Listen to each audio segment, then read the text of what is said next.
अगर आपके भी मन में अक्सर बुरे विचार आते हैं, गंदे और अश्लील विचार चलते रहते हैं, तो आपको ये बौद्ध कहानी जरूर सुननी चाहिए। एक गांव में एक जवान लड़का रहता था। वह बहुत परेशान था, क्योंकि उसका मन उन्हीं चीज़ों के बारे में सोचता रहता जिसके बारे में वो नहीं सोचना चाहता था। वह अपनी छोटी छोटी क्षणिक खुशियों के लिए अपने दिन का ज़्यादातर समय बर्बाद कर देता और फिर बाद में इसके लिए पश्चाताप करता। लेकिन वो ना चाहते हुए भी अगले दिन फिर उन्हीं आदतों को दोहराता। वह अपने माता पिता का अकेला लड़का था। माता पिता धीरे धीरे बूढ़े हो रहे थे और वो जवान, लेकिन वो कुछ भी ऐसा नहीं कर पा रहा था जिससे उसके माता पिता को उस पर गर्व हो। वह जानता तो था कि वह अपने समय और जिंदगी के साथ गलत कर रहा है, लेकिन वो बहुत कोशिश करने के बाद भी खुद को बदल नहीं पा रहा था। वह अपनी समस्याओं के बारे में दूसरे बड़े लोगों को बताता और लोग उसे तरह तरह के सुझाव देते, लेकिन फिर भी कुछ भी बदलाव नहीं आ रहा था। अब तो उस लड़के को भी ऐसा लगने लगा था कि उसका बाकी का जीवन ऐसे ही मानसिक बोझ और बुरी आदतों के साथ बीतने वाला है। इसीलिए अब वह बहुत ही उदास और परेशान रहने लगा था। एक दिन ऐसे ही वह अपने विचारों में खोया हुआ अपने गांव के तालाब के किनारे बैठा हुआ था। तभी पीछे से उसका एक मित्र भागता हुआ आया और बड़े उत्साह से उसके कंधे पर हाथ रखकर बोला, मित्र, मुझे तुम्हारी सभी समस्याओं का समाधान मिल गया है। अपने मित्र के मुंह से यह बात सुनकर वह लड़का बहुत खुश हो जाता है और पूछता है, क्या समाधान मिला मेरी समस्याओं का? लड़के के मित्र ने कहा, ध्यान। ध्यान तुम्हारी सभी समस्याओं का समाधान है। लड़के ने कहा, यह ध्यान क्या होता है? मित्र ने कहा, कल हमारे गांव में एक बौद्ध भिक्षु भिक्षाटन के लिए आए थे। गांव के सभी लोग उन बौद्ध भिक्षु से अपनी अपनी समस्याओं का समाधान पूछ रहे थे। तो मैंने सोचा कि मैं भी तुम्हारी समस्या का समाधान पूछ ही लेता हूँ। तो मैंने उन बौद्ध भिक्षु से अपने मन को काबू में करने का तरीका पूछा। मेरा प्रश्न सुनकर उन बौद्ध भिक्षु ने ज़्यादा तो कुछ नहीं कहा, बस इतना ही कहा कि ध्यान, ध्यान जीवन की सभी समस्याओं का समाधान है। मैंने सोचा कि तुम्हें ध्यान के बारे में पता होगा, इसीलिए मैंने उन बौद्ध भिक्षु से ध्यान के विषय में ज़्यादा कुछ नहीं पूछा। अपने मित्र की बात सुनकर उस लड़के ने कहा, मुझे उन बौद्ध भिक्षु से मिलना है। वह लड़का और उसका मित्र बौद्ध भिक्षु को ढूंढने निकल पड़ते हैं। बहुत पूछताछ और खोज मशक्कत के बाद उन्हें वो बौद्ध भिक्षु बगल के एक गांव में एक पेड़ के नीचे ध्यान करते हुए मिलते हैं। वे दोनों उस बौद्ध भिक्षु के पास जाकर बैठ जाते हैं और उनकी आंखें खुलने का इंतजार करते हैं। थोड़ी देर बाद जब बौद्ध भिक्षु अपनी आंखें खोलते हैं तो वो उन्हें प्रणाम करते हैं और कहते हैं, आपने ये तो बता दिया कि ध्यान जीवन की सभी समस्याओं का समाधान है, लेकिन आपने ये नहीं बताया कि ध्यान है क्या। बौद्ध भिक्षु ने कहा, ध्यान क्या है इसको मैं शब्दों में समझा पाऊं इतनी मुझ में सामर्थ्य नहीं, लेकिन अब क्योंकि तुम लोगों ने प्रश्न किया है तो मुझे कुछ ना कुछ तो बताना ही पड़ेगा। तो सुनो, ध्यान का मतलब है ना कोई प्रश्न, ना कोई उत्तर, ना कोई विचार और ना ही कोई भावना।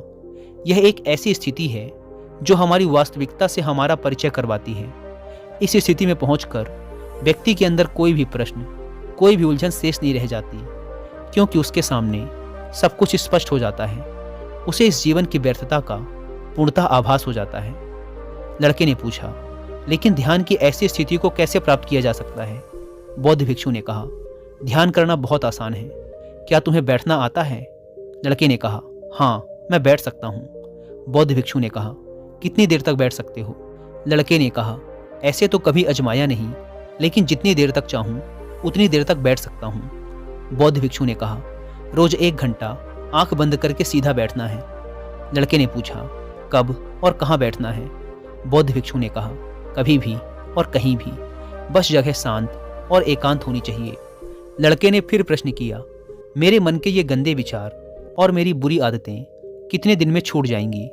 बौद्ध भिक्षु ने कहा, सिर्फ 1 दिन में, अगर तुम 24 घंटे आंख बंद करके बैठ सको तो। बौद्ध भिक्षु से आज्ञा ले वह लड़का अपने घर आ जाता है और ध्यान करने बैठ जाता है। जैसे वह अपनी आंखें बंद करके बैठता है, उसके मन में तरह तरह के विचार उठने शुरू हो जाते हैं। जैसे, क्या ध्यान करने से सचमुच कुछ फायदा होगा? मैं अपनी बुरी आदतों को छोड़ भी पाऊंगा या नहीं? आखिर सभी लोग मेरी इज्जत कब करेंगे? मैं तो उससे प्रेम करता हूँ, लेकिन वो मुझसे प्रेम क्यों नहीं करती? मैं ऐसा क्या करूँ कि मैं बहुत सा धन कमाऊँ और अपने गांव का सबसे अमीर व्यक्ति बन जाऊँ? इसी तरह के और भी विचार उसके मन में लगातार उठने लगे। फिर उसे ध्यान आया कि भिक्षु ने कहा था, ध्यान की अवस्था में कोई विचार, कोई भावनाएं नहीं होती। अब वह अपने विचारों को रोकने का प्रयास करने लगा, लेकिन क्या बहती नदी के पानी को कभी कोई रोक पाया है?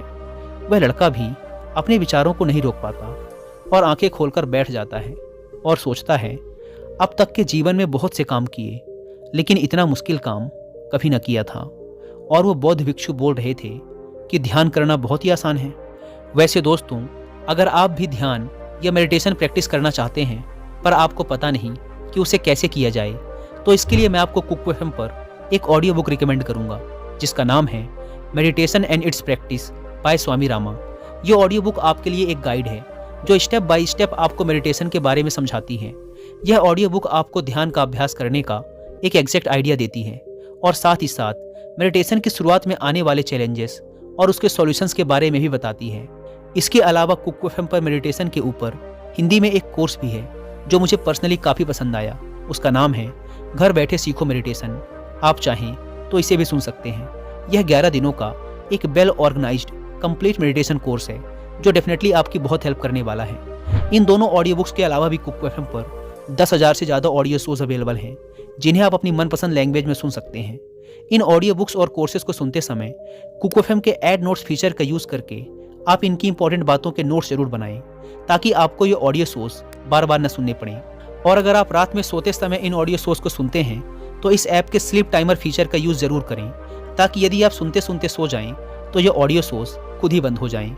इस प्लेटफॉर्म का मंथली सब्सक्रिप्शन पड़ता है 99 रुपीज़ का, लेकिन अगर आप यूज़ करते हैं कूपन कोड WI50 तो आपको इसके फर्स्ट मंथ के सब्सक्रिप्शन पर मिलेगा 50% का डिस्काउंट, यानी ये आपको पड़ेगा 99 की बजाय सिर्फ 49 रुपीज़ का। ऐप को डाउनलोड करने की link description and first comment पर मिल जाएगी। आइए कहानी पर वापस लौटते हैं। वह लड़का उन बौद्ध भिक्षु से मिलने दोबारा अपने घर से निकल पड़ता है और उनके पास पहुंचकर कहता है, आपने तो कहा था कि ध्यान करना बहुत ही आसान है, लेकिन ये तो मुझे दुनिया का सबसे मुश्किल काम लग रहा है। मेरे बहुत प्रयास करने के बाद भी मेरे मन में विचार उठने बंद ही नहीं हो रहे हैं। बौद्ध भिक्षु ने कहा, लेकिन तुमसे विचारों को रोकने के लिए किसने कहा है? लड़के ने कहा, तो फिर विचार रहित स्थिति कैसे प्राप्त होगी? आपने तो कहा था कि ध्यान में कोई विचार, कोई प्रश्न नहीं होते। बौद्ध भिक्षु ने कहा, हमारे दिमाग में हर समय बहुत से विचार जन्म लेते हैं और मरते हैं, लेकिन हमारा मन उनमें से किसी एक विचार को पकड़ लेता है और फिर उससे जुड़े विचारों के बारे में सोचता चला जाता है। इस तरीके से हमारा मन विचारों में उलझ जाता है और हम भूल जाते हैं कि हम क्या कर रहे थे। जब तुम ध्यान करने बैठोगे तो तुम्हारे दिमाग में भी बहुत से विचार उठेंगे और खत्म हो जाएंगे, लेकिन तुम्हें किसी भी विचार का चुनाव नहीं करना, बस उन्हें देखना है। तुम्हारे मन में विचार उठेंगे और खत्म हो जाएंगे। धीरे धीरे समय के साथ इन विचारों के उठने की गति कम होती चली जाएगी। बौद्ध भिक्षु के मुंह से ये सारी बातें सुनकर वह लड़का अपने घर वापस आ जाता है और दोबारा ध्यान करने के लिए बैठ जाता है। इस बार वह लड़का बौद्ध भिक्षु के बताए अनुसार अपने मन में उठ रहे विचारों को देखता है। वह कुछ देर तक तो विचारों को साक्षी भाव से देख पाता है, लेकिन फिर उसके मन में ऐसे विचार उठते हैं जिनके बारे में सोचने से वह खुद को रोक नहीं पाता और वह गहरे विचारों में खो जाता है। कुछ देर बाद उसे याद आता है कि वह तो ध्यान कर रहा था। वह दोबारा विचारों को देखने का प्रयास करता है, लेकिन इस बार उसका मन दूसरी चाल चलता है। अब उसके मन में अश्लील विचार उठने लगते हैं। वह लड़का सोचता है कि ध्यान जैसी पवित्र स्थिति में ये अश्लील विचार क्यों उठ रहे हैं। वह अपने मन में उठ रहे अश्लील और गंदे विचारों को रोकने का बहुत प्रयास करता है, लेकिन वो उन्हें रोक नहीं पाता। उसके मन में लगातार बस ऐसे ही विचार उठ रहे थे। बहुत देर तक प्रयास करने के बाद जब वह लड़का परेशान हो जाता है तो वह ध्यान से उठकर सीधा उन बौद्ध भिक्षु के पास पहुंचता है और कहता है, मैं जब भी अपनी आंखें बंद करके ध्यान करने के लिए बैठता हूं तो मेरे मन में सिर्फ अश्लील और गंदे विचार ही आते हैं। बौद्ध भिक्षु ने कहा, कोई भी विचार अच्छा या बुरा नहीं होता, इसीलिए किसी भी विचार को बुरा समझकर उसे जबरदस्ती दबाने का प्रयास मत करो, क्योंकि हमारे द्वारा विचारों का विरोध ही उन्हें और भी शक्तिशाली बनाता है। इसीलिए किसी भी विचार का दमन करने का प्रयास मत करो, क्योंकि इस मन की प्रकृति ही ऐसी है कि हम इसे जिस चीज़ के बारे में सोचने से रोकते हैं यह उसी चीज़ के बारे में सबसे ज़्यादा सोचता है। इसीलिए तुम्हारा विचारों को रोकने का प्रयास व्यर्थ है, और जिन विचारों को तुम गंदे व अश्लील विचार कह रहे हो वो विचार भी तुम्हारे जीवन का एक हिस्सा है। इंसानी जीवन को आगे बढ़ाने के लिए इन विचारों का उठना भी जरूरी है। एक बात हमेशा याद रखना कि जीवन में हम जिस भी चीज़ को अस्वीकार करते हैं हमारा मन उसी चीज में सबसे ज्यादा रस देने लगता है।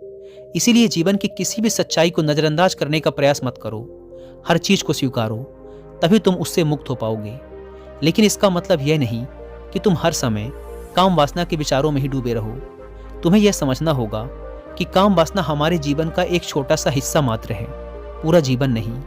तो जीवन के इस पहलू को भी स्वीकारो और आगे बढ़ो, क्योंकि इस जीवन में इसके आगे भी बहुत कुछ जानने के लिए है। लड़के ने कहा, लेकिन हमारा मन हमारे साथ इतनी चालें क्यों चलता है? क्या हमारा मन ही हमारा शत्रु है? भिक्षु ने कहा, नहीं, मन हमारा शत्रु नहीं है। यह तो बस उन्हीं चीज़ों को अनुभव करना चाहता है जिसमें इसे आराम मिले, आनंद आए। इसीलिए जब हम कोई ऐसा काम करते हैं जिसमें शुरू में ही मन को आनंद नहीं मिलता, तो हमारा मन उस काम का विरोध करता है। बौद्ध भिक्षु ने आगे कहा, अगर तुम अपने मन से बुरे विचारों को खत्म करना चाहते हो तो अपनी आदतों को बदलो। आदतों को तुम केवल तभी बदल सकते हो जब तुम्हारा मन तुम्हारे काबू में होगा, और तुम्हारा मन तुम्हारे काबू में तभी आएगा जब तुम खुद को जानोगे, जब तुम स्वयं का अनुभव करोगे, जब तुम ध्यान का अनुभव करोगे। इतना कहकर बौद्ध भिक्षु खड़े हो गए और एक हल्की सी मुस्कान के साथ उस लड़के के सर पे अपना हाथ रख दिया। इसके बाद उन्होंने अपना भिक्षा पात्र उठाया और वहां से चले गए। वह लड़का उन बौद्ध भिक्षु को जाता हुआ देखता रहा, लेकिन अब वह बहुत खुश था, क्योंकि उसे अपनी समस्याओं का समाधान मिल चुका था ध्यान के रूप में। वह समझ गया था कि उसे हर रोज ध्यान के लिए बैठना है और उसे अपने आते जाते विचारों को देखना है, लेकिन किसी भी विचार को पकड़ना नहीं है। समय के साथ वो विचार खुद ही गायब होते चले जाएंगे। साथ ही वो ये भी समझ गया था कि कोई भी विचार अच्छा या बुरा नहीं होता, विचार सिर्फ एक विचार होता है। इसीलिए विचारों का विरोध करना भी व्यर्थ है। दोस्तों, मुझे उम्मीद है कि आपको इस वीडियो से बहुत कुछ सीखने को मिला होगा।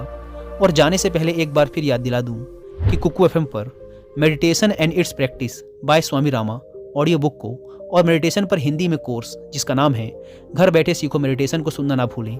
और मंथली सब्सक्रिप्शन पर 50% डिस्काउंट के लिए आप WI50 कूपन कोड का इस्तेमाल जरूर करें। धन्यवाद।